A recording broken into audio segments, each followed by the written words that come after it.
But now let's return to Napoleon, because nothing else in history more aptly demonstrates the ingenuity of the Rothschild family than their control of the British stock market after Waterloo. In 1815, a year after the end of the War of 1812 in America, Napoleon escaped his exile and returned to Paris. French troops were sent out to capture him, but such was his charisma that the soldiers rallied around their old leader and hailed him as their emperor once again. In March of 1815, Napoleon equipped an army which Britain's Duke of Wellington defeated less than 90 days later at Waterloo. Some writers claim Napoleon borrowed £5 million from the Bank of England to rearm, but it appears these funds actually came from the Ouvard banking house in Paris. Nevertheless, from about this point on, it was not unusual for privately controlled central banks to finance both sides in a war. Why would a central bank finance opposing sides in a war? Because war is the biggest debt generator of them all. A nation will borrow any amount for victory.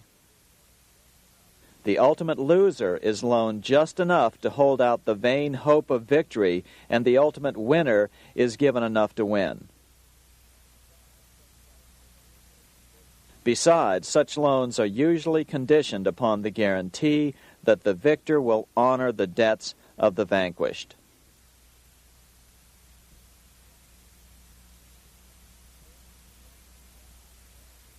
This is the Waterloo battlefield about 200 miles northeast of Paris in what today is Belgium. Here Napoleon suffered his final defeat, but not before thousands of French and Englishmen gave their lives on a steamy summer day in July of 1815. Right over there, on June 18, 1815, 74,000 French troops met 67,000 troops from Britain and other European nations. The outcome was certainly in doubt. In fact, had Napoleon attacked a few hours earlier, he would probably have won the battle. But no matter who won or lost, back in London, Nathan Rothschild planned to use the opportunity to try to seize control over the British stock and bond market and possibly even the Bank of England. Rothschild stationed a trusted agent, a man named Rothworth, on the north side of the battlefield, closer to the English Channel. Once the battle had been decided, Rothworth took off for the Channel. He delivered the news to Nathan Rothschild a full 24 hours before Wellington's own courier. Rothschild hurried to the stock market and took up his usual position in front of an ancient pillar. All eyes were on him. The Rothschilds had a legendary communications network. If Wellington had been defeated and Napoleon was loose on the continent again, Britain's financial situation would become grave indeed.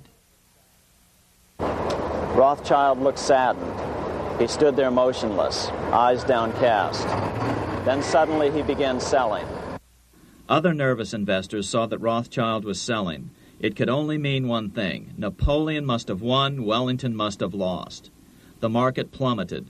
Soon everyone was selling their consols, their British government bonds, and prices dropped sharply. But then Rothschild started secretly buying up the consols through his agents for only a fraction of their worth hours before.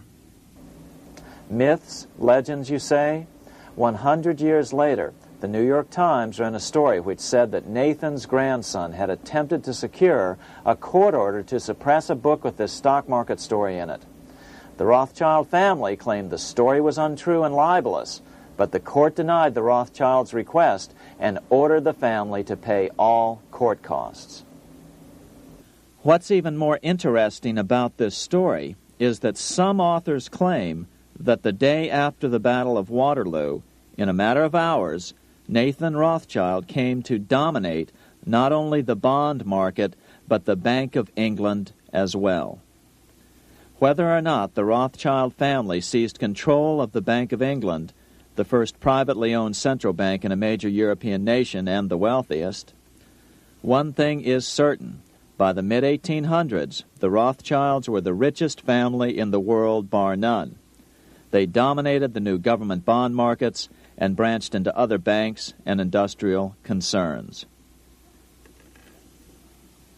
In fact, the rest of the 19th century was known as the Age of the Rothschilds. Despite this overwhelming wealth, the family has generally cultivated an aura of invisibility. Although the family controls scores of industrial, commercial, mining, and tourist corporations, only a handful bear the Rothschild name. By the end of the 19th century, one expert estimated that the Rothschild family controlled half the wealth of the world.